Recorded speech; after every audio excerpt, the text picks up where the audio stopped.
what if those awful hallucinatory voices in your head, Yeah. the ones telling you to do these terrible things, Yeah. what if they were actually the only thing saving the entire world? That's it, isn't it? That is the absolute core of Donnie Darko. Everyone around him, all the characters in the film, they just see a troubled kid. A classic case. Exactly. They see the signs, and it leads to this diagnosis of borderline schizophrenia. But our sources, the script itself, interviews with Richard Kelly, and especially the extra lore he wrote, Right. they all suggest his mental state isn't a bug. It's a feature. It's a necessary hyper-awareness. And that's our mission for this deep dive. We're not just recapping the plot. This is more like an anatomy of a soul that's been put under this immense cosmic pressure. Yeah. We're going to break down that impossible link between his deep, deep sense of loneliness, the crushing weight of fate, and that final act of sacrifice. And you can't really do that not properly without the secret key Kelly gave us, which is that fictional book from the movie The Philosophy of Time Travel. The TPOFTT. The TPOFTT, yeah. He wrote those appendices specifically to solve the film's riddle. It gives you this whole rule set that lifts the story way beyond just a psychological case study. Okay, so let's start there with the clinical side of it. When we first meet Donnie, he is just radiating this profound isolation. Oh, completely. He's fighting with everyone, his family, his teachers. He won't take his meds. And Richard Kelly even said that part of the character was inspired by this really troubled, isolated classmate he knew. That sense of otherness is right there from the start. And his official diagnosis, according to the script, is borderline schizophrenic. But, if you look closer, his behavior really aligns better with schizotypal personality. Which is different how? Well, you still have the social isolation, but it's combined with this intense magical thinking. So he's not totally detached from reality, but his interpretation of it is, well, it's skewed. It's all internal and supernatural. And his therapist, Dr. Thurman, she's trying to treat Frank, the rabbit, through that purely clinical lens. Purely.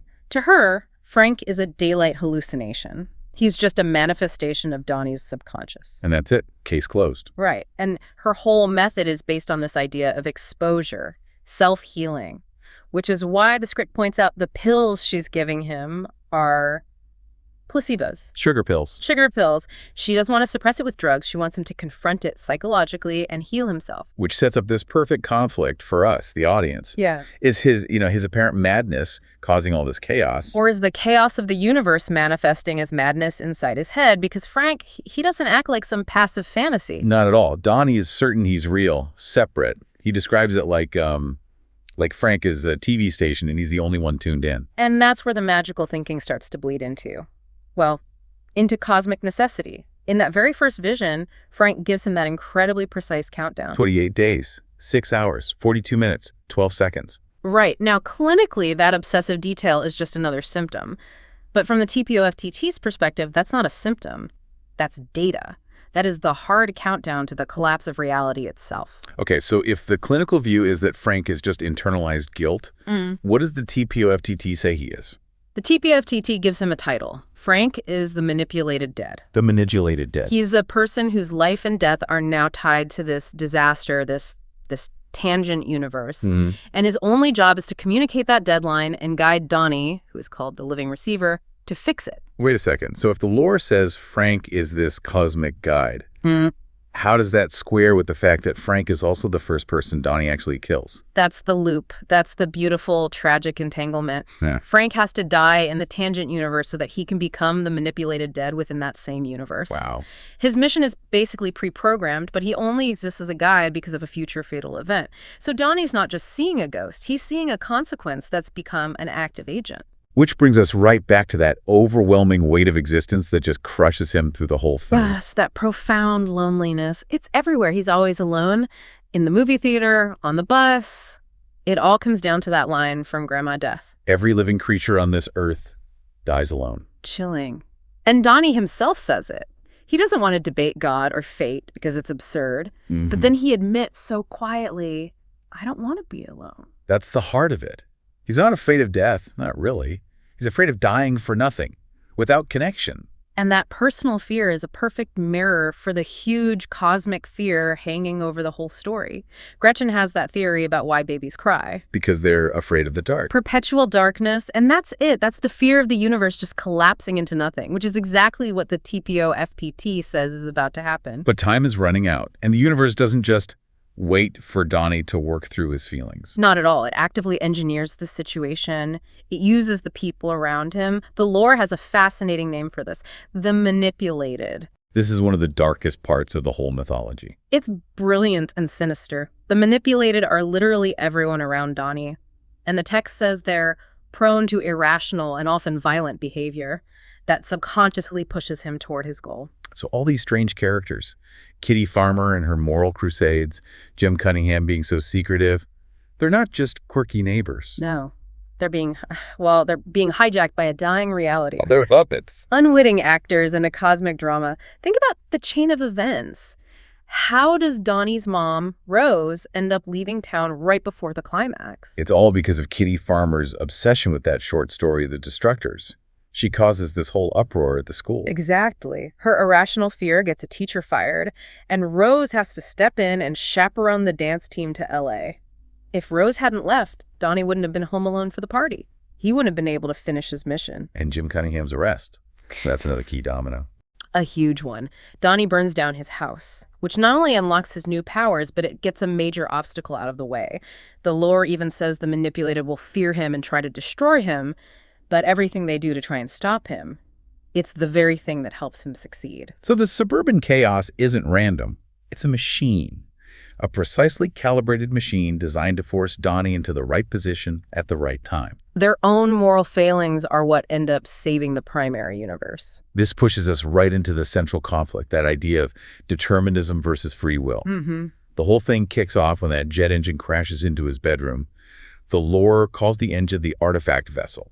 It's this heavy object that basically appears from nowhere and rips a hole in time, creating this unstable, tangent universe. And Johnny has 28 days to send it back where it came from before this bubble universe collapses and takes the real one with it, a cosmic black hole. So is he really making any choices here? He even asks his teacher, Dr. Monotov, about it. If God controls time, then all time is pre-decided. He lays it right out there. Then every living thing travels along a set path. And what's amazing is the lore answers that philosophical question with, like, a cold scientific rule. It does. TPO-FTT says Donnie is on a vector path. His journey is set. But what makes him special, what makes him the living receiver, is that he can see the path. Which is where we get those incredible visuals, the liquid light tunnels. Or liquid spears, as Richard Kelly called them in his notes. And he was very clear in interviews that they were designed to illustrate the metaphysical idea of predestination. So they're not just a cool effect, they're literally the paths of cause and effect. They are. The visual effects team actually tracked to the actors' movements. Every little gesture is part of this pre-written 28-day timeline. And the script notes that Donnie's spear, his own path, it becomes alarmed when it realizes that its host can see it. He has the one advantage. He knows he's on a track, and he knows where that track ends. So the whole thing, the universe, the manipulated Frank, it's all just architecture for one single event. The messianic sacrifice. And understanding Frank's real role is the key to it all. Absolutely. He's the manipulated dead. But he's also the first person Donnie kills in this timeline. He shoots him right in the eye after Frank runs over Gretchen. So Frank isn't just a guide. He's the consequence. He's a living, walking reminder of the death that fuels this broken reality. The damaged eye on the rabbit mask. It's the mark of the trauma, the guilt. It's the cost of the whole thing. It's a perfect feedback loop. It is. By killing Frank, Donnie cements his own destiny. And Richard Kelly talked about this. He called it a messiah undercurrent and said Donnie is a kind of superhero who has to save the world. The mechanics of it are almost technical. They are. He has to get the engine, the artifact, back into the time vortex. He uses his telekinesis to rip the engine off his mother's plane, which is, coincidentally flying overhead, and sends it through the portal. He closes the loop. And he does it all alone. He's up on Carpathian Ridge, the countdown is over, and he looks out at this swirling vortex, and he says, "We're almost home." The implication being that home isn't a place. It's the completion of his task. But then comes the final image. The engine, now back in the past, falls right back into his bedroom in the primary universe. It impales him. And right at that moment of pure horror, we get the biggest aha detail of the entire film. The script says his face is contorted into the expression that could almost be a smile. That smile is everything. The whole movie, he's been terrified of dying alone. In that last second, that expression, it's the moment he gets it. He understands his purpose. He's not dying alone at all. He's dying so that everyone else, Gretchen, his family, everyone he loves, can live on in the real universe. By accepting his own death alone, he saves their reality. His death isn't meaningless. It's the most meaningful thing in the universe. The madness was just the prerequisite for his divine duty. So if we pull it all together, what do we have? Donnie wasn't just mentally ill. His schizotypal personality was the very thing that made him capable of seeing the truth, of operating inside this collapsing system. He was the only one who could. And it's so fascinating that, according to Kelly, the whole story started with just that one image.